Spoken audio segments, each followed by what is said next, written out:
प्रभु यीशु मसीह के नाम में आप सभी को जय मसीह। आज हम देख सकते हैं कि दुनिया भर में लोगों के ऊपर किस प्रकार से संकट आ रहे हैं और मनुष्य है वो लगातार संकट का सामना करना पड़ रहा है।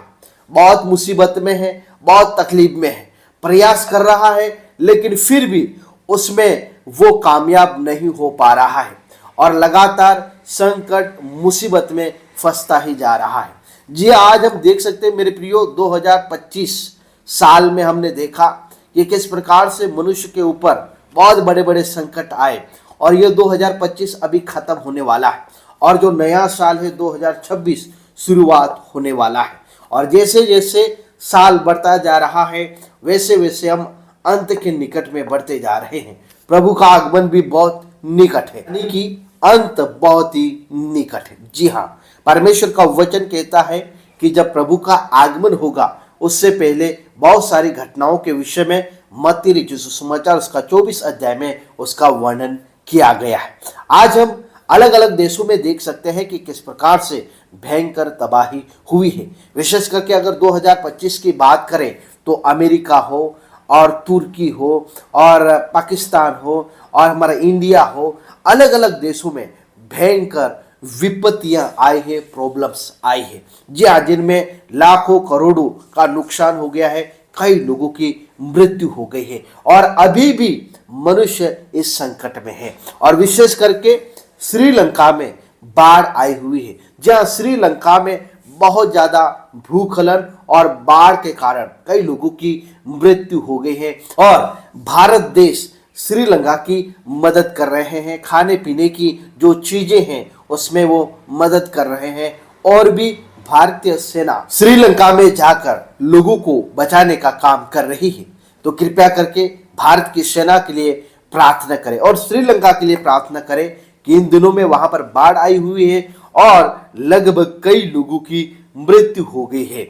बताया जा रहा है कि श्रीलंका में 300 से ऊपर लोगों की मौत हो गई है। जी हाँ, यहाँ पर 366 बताया जा रहा है और कई लोग लापता बताए जा रहे हैं और करोड़ों रुपए का नुकसान भी हुआ है। इंडोनेशिया और श्रीलंका में बहुत भयंकर इस समय में बहुत भयंकर तबाही हुई है। लगभग 1000 से ज्यादा लोगों की मृत्यु हो गई है। जी हाँ, बताया जा रहा है कि एशिया के 3 देश जिसमें इंडोनेशिया है, श्रीलंका है और थाईलैंड है, इन 3 देशों में बाढ़ आई हुई है और साथ ही साथ भूस्खलन से भारी तबाही हुई है।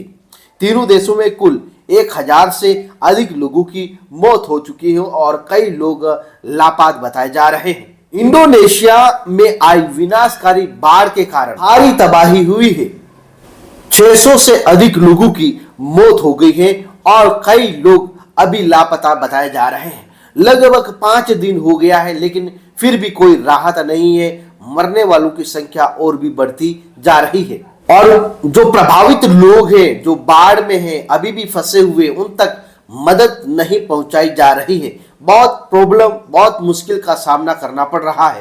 कारण से भूस्खलन हुआ है, सड़कें टूट गई हैं, पुल बह गए हैं, टूट गए हैं। इस प्रकार की घटना इंडोनेशिया में हुई है और इन 3 देशों में विशेष करके इंडोनेशिया, श्रीलंका में कई लोग घायल भी हो गए हैं जिनका अस्पताल में इलाज चल रहा है। वहां के अधिकारियों ने आपदा से हुए विनाश के बारे में जानकारी देते हुए बताया है कि ये जो विनाशकारी जो बाढ़ है बहुत भयंकर है और भूस्खलन के कारण कम से कम इंडोनेशिया में 604 और श्रीलंका में 366 और थाईलैंड में लगभग 180 लोग मारे जा चुके हैं। थाईलैंड में जो भयंकर तबाही हुई है जिसके कारण से बुनियादी ढांचे को बहुत बड़ा नुकसान हुआ है, वहां की अर्थव्यवस्था को भी बहुत बड़ा नुकसान हुआ है। इंडोनेशिया में 2,90,700 लोग विस्थापित हुए हैं। तो इस समय की अगर हम बात करें, वर्तमान की बात करें तो वर्तमान दिसंबर की हम बात करें तो मेरे प्रियो इन 3 देशों में भयंकर तबाही हुई है। कृपया करके प्रार्थना करें कि परमेश्वर उनकी मदद करे। आप सभी को जय मसीह की प्रेज।